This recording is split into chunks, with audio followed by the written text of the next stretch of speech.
पूर्वी टुंडी के पास लगभग 8 लाख का मिनी फैक्ट्री नकली शराब का एक्साइज विभाग ने रेड मारा और माल बरामद कर लिया। मौके वारदात पर स्पिरिट, नकली शराब से भरा हुआ कार्टून, कैपिंग करने वाला मशीन, मोटरसाइकिल, पंखा, मतलब लगभग सारा व्यवस्था था।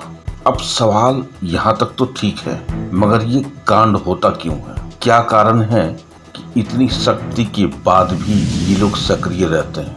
आए दिन इस तरह का घटनाएं घटती रहती हैं और जो अपराधी है वो फरार होने में कामयाब हो जाते हैं। अक्सर ये भी बड़ा विचित्र बात है, माल पकड़ा जाता है लेकिन अपराधी फरार हो जाता है। कहीं न कहीं ऐसा एक सूत्र जुड़ा हुआ है कि एक्साइज विभाग के रेड करने से पहले उन्हें पता चल जाता है और वो वहाँ से निकल भागते हैं। लेकिन ये धंधा धड़ल्ले से चल रहा है और ऐसा इलाका वो लोग चुनते हैं अपना कारखाना चलाने के लिए। कोई भी आदमी इस पे विश्वास ही नहीं करेगा। और ये जहरीली शराब इंसान को तो खाता ही है, लेकिन देश का राजस्व को भी नुकसान पहुंचाता है। आए दिन आपने सुना होगा कि जहरीली शराब पीने से पब्लिक बीमार पड़ गया, मृत्यु हो गई। ये घटनाएं अक्सर सुनने को मिलता है पेपर में, मीडिया में, न्यूज़पेपर में, हर जगह।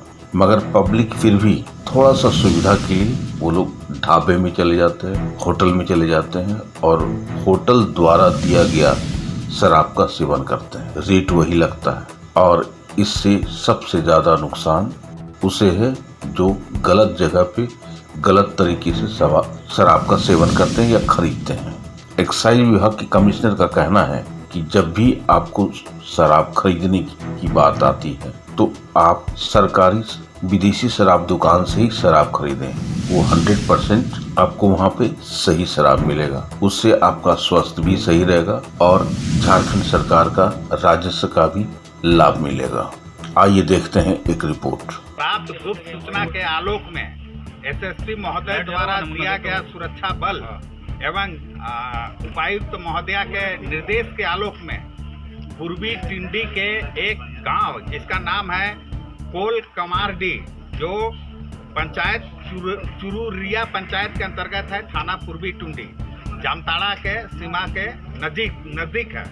वहां पर नागेश्वर सोरेन के घर से भारी मात्रा में विदेशी शराब का एक मिनी फैक्ट्री का उद्भेदन किया गया। इसका नेतृत्व झमन कुजूर निरीक्षक उत्पाद कर रहे थे एवं सहयोगी में उत्पाद अवर निरीक्षक अमित कुमार, श्वेता, जय हेम्ब्रम और कुलदीप कुमार साथ में थे।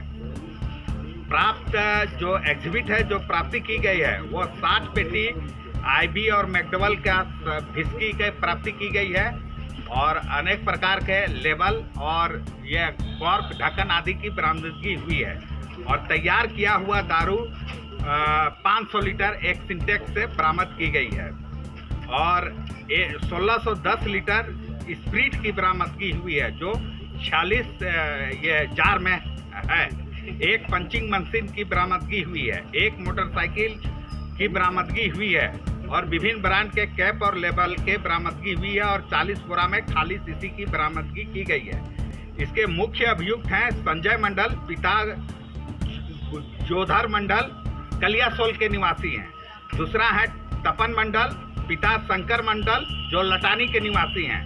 तीसरा है सदानंद कुमार उर्फ छोटू साव, जो विनोद नगर धनबाद के निवासी हैं।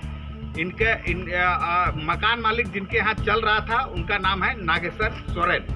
किसी गिरफ्तारी किन्हीं की नहीं हुई, मौके वारदात सारे लोग फरार हो गए। इसमें जब बतला रहे सर मंडल जो है उन लोग पहले से भी इस काम को करते हैं। इसमें 2 आदमी जो है संजय मंडल और तपन मंडल, ये उत्पाद विभाग के पूर्व के भी अभियुक्त हैं। कितना का माल कितना का ये इनका माल है, इनका बाजार मूल्य लगभग 8 लाख रुपया है।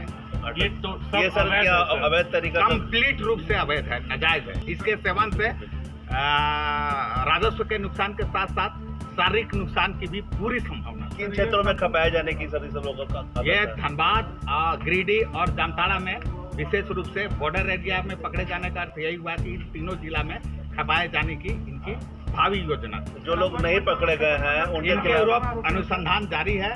पकड़ के शीघ्र न्यायालय में, माननीय न्यायालय में इनके विरुद्ध आरोप पत्र समर्पित किया और जाएगा। जिनके मकान में चल रहा था, जो मकान में जिनके चल रहा था, वो भी है अभी आपने सर कितने का माल है बराबर? वो रिकॉर्ड देखने के बाद बताया जाएगा।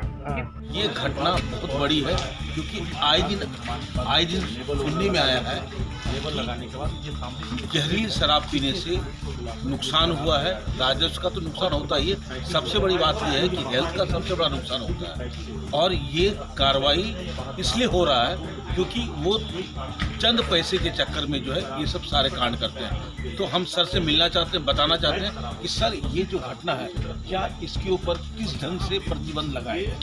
ये लगातार छापामारी के द्वारा ही इन पर अंकुश लगाया जा सकता है।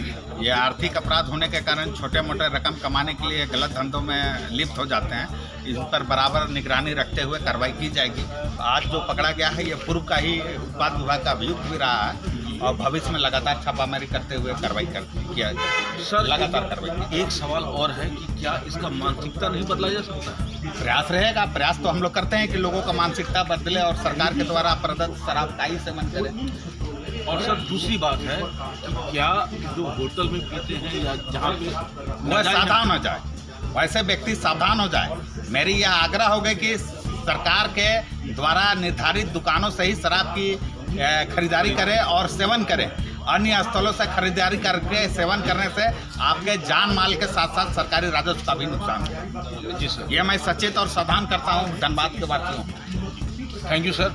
तो आपने देखा कि सर ने सीधा आदेश दिया कि भाई आप अगर आप शराब का सेवन करना चाहते हैं तो आप सीधा जो है सरकारी दुकान से शराब खरीदें और उसका सेवन करें। उससे दो फायदा होगा, एक तो आपको नुकसान नहीं होगा और दूसरा कि राजस्व का भी बेनिफिट होने जा रहा है क्योंकि ये एक ऐसा जरिया है, एक माध्यम है जिसकी वजह से राजस्व को बेनिफिट होता है। लेकिन कुछ लोग ऐसे हैं जिसकी मानसिकता गलत है, वो चाहते हैं कि अवैध रूप से अधिक पैसा कमाएं और कम समय में कमाएं। लेकिन इससे सबसे बड़ा नुकसान जो है आम जनता को होने जा रहा है। सरकार इस पे कड़ी निगरानी रख रही है और उसी का परिणाम है कि आज लगभग 8 लाख का अवैध शराब का जो है उद्भेदन हुआ और उसे स्लेज करके लाया गया। आप देख रहे हैं सब पर नजर। धन्यवाद।